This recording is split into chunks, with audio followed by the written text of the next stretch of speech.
Festival season हो और shopping न की जाए ऐसा हो ही नहीं सकता। जी हाँ, मैं हूँ आपकी प्यारी चुलबुली अजीता गोयल फ्रॉम गाज़ियाबाद।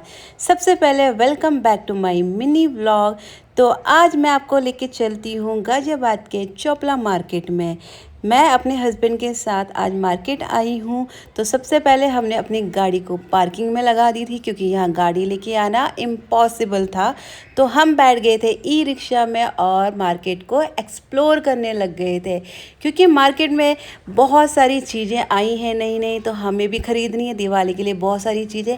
और ये है चोपला मार्केट का अनाज मंडी। तो यहाँ पे राशन और अनाज से रिलेटेड जितनी भी चीज़ें हैं वो यहाँ मिल जाती हैं।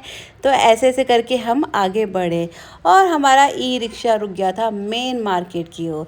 तो यहाँ पे थी बहुत सारी लाइटिंग, झूमर मुझे बहुत अच्छे लग रहे थे, बट जब इनकी कॉस्ट पूछी तो बहुत ही ज़्यादा कॉस्टली थे। तो बिना किसी सवाल जवाब के हम आगे बढ़ गए और पहुंच गए सूट वाले भैया के पास। एक दिन पहले मैं ये वाला सूट लेके आई थी भैया से, जो थोड़ा सा डिफेक्टेड निकला, तो मुझे उसे चेंज करना था। तो मेरे को ये वाला भी अच्छा लग रहा था, बट फिर थोड़ा सा सोच समझ के टाइम वेस्ट करने के बाद मेरे दिमाग की घंटी बजी कि अभी तो विंटर सीज़न आने वाला है, तो इन सूट को लेने का कोई फ़ायदा नहीं है। तो मैंने फिर एक गरम सूट लिया अपने लिए। वैसे मैं सूट नहीं पहनती हूँ, लेकिन कभी कभी मन करता है क्योंकि फेस्टिवल सीज़न भी है।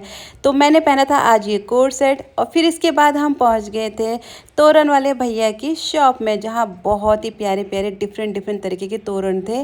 तो मैं कमर में लगा के देख रही थी कि ये तोरण कम और कमरबंद ज़्यादा लग रहा है। इन भैया का मूड पता नहीं क्यों ख़राब था आज। वैसे हम सारा सामान इन्हीं से लेके जाते, साज सजावट का और रक्षाबंधन का भी सारा सामान हम इन्हीं से लेके गए थे, राखी वगैरह। तो ये मुझे बहुत ही प्यारे प्यारे तोरण दिखा रहे थे। आप लोगों को ये तोरण कैसे लग रहे हैं मुझे ज़रूर बताना, क्योंकि इस बार मैंने सोचा कि फ्लावर वाले, आर्टिफिशियल फ्लावर वाले तोरण लेने से बेटर है कि इस तरह के तोरण ले लिए जाएं, क्योंकि ये एक तो सुंदर भी लगते हैं, दूसरा ये है कि इनको आप संभाल के अगले साल भी यूज़ कर सकते हो, या आपको कुछ भी क्राफ्ट वाली चीज़ें बनानी है तो उसमें भी इनको आप यूज़ कर सकते हो। तो मैं यहाँ पे हस्बैंड को दिखा रही थी कि आपको कौन से पसंद आ रहे हैं। मुझे तो सारे पसंद आ रहे हैं गाइस, आप लोगों को कौन से पसंद आ रहे हैं आप ज़रूर बताना। और एक ये वाला तोरण जो दिखाया भैया ने, इस पर तो मेरा दिल ही आ गया था, बहुत ही ज़्यादा सुंदर था। ये देखिए, तो आप बताना मैं कौन से वाला लेके आऊँगी घर।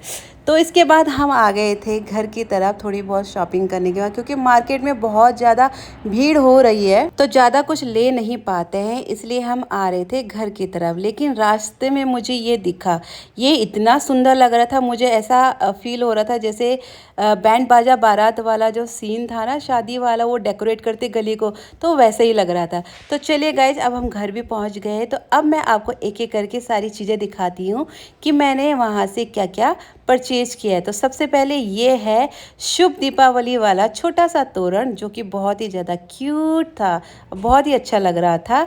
सेकंड, अब आपको बताती हूँ कि मैंने कौन सा वाला डोर तोरण लिया है। तो ये रहा वो वाला तोरण जो कि भैया ने मुझे लास्ट में दिखाया था, और इस पर तो मेरा दिल ही आ गया था, इसलिए मुझे यही लेना पड़ा और हस्बैंड को भी यही पसंद आ रहा था।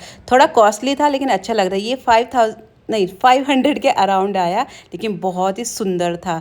तो इसके बाद मैं दिखाती हूँ कि मैंने कौन सा सूट लिया। ये वाला सूट लिया जिसको मैं स्टिचिंग के लिए दे दूँगी, तो विंटर में पहनने के काम आएगा। और ये लिए मैंने कुछ मोर पंखी, जिसे मैं डेकोरेशन में यूज़ करूँगी दिवाली के दिन। और इसे मैं पीछे लगा के देख रही थी और मोरनी बन के दिखा रही थी अपने पति को तो उनको मैं कह रही थी, चिढ़ा रही थी कि जब आपको भूतों से डर लगेगा तो मैं इससे आपका भूत झाड़ूंगी। और गाइज, आज मैंने खाने में बनाया है मटर पनीर और ट्रायंगल शेप के पराठे, जो कि बहुत ही ज़्यादा टेस्टी थे। आज का आपको मिनी ब्लॉग कैसा लगा ज़रूर बताना, और चैनल को सब्सक्राइब करना और मेरे फेसबुक पेज को भी जल्दी से फॉलो करो। आज के लिए इतना ही, फिर मिलते हैं नेक्स्ट ब्लॉग में। Bye bye.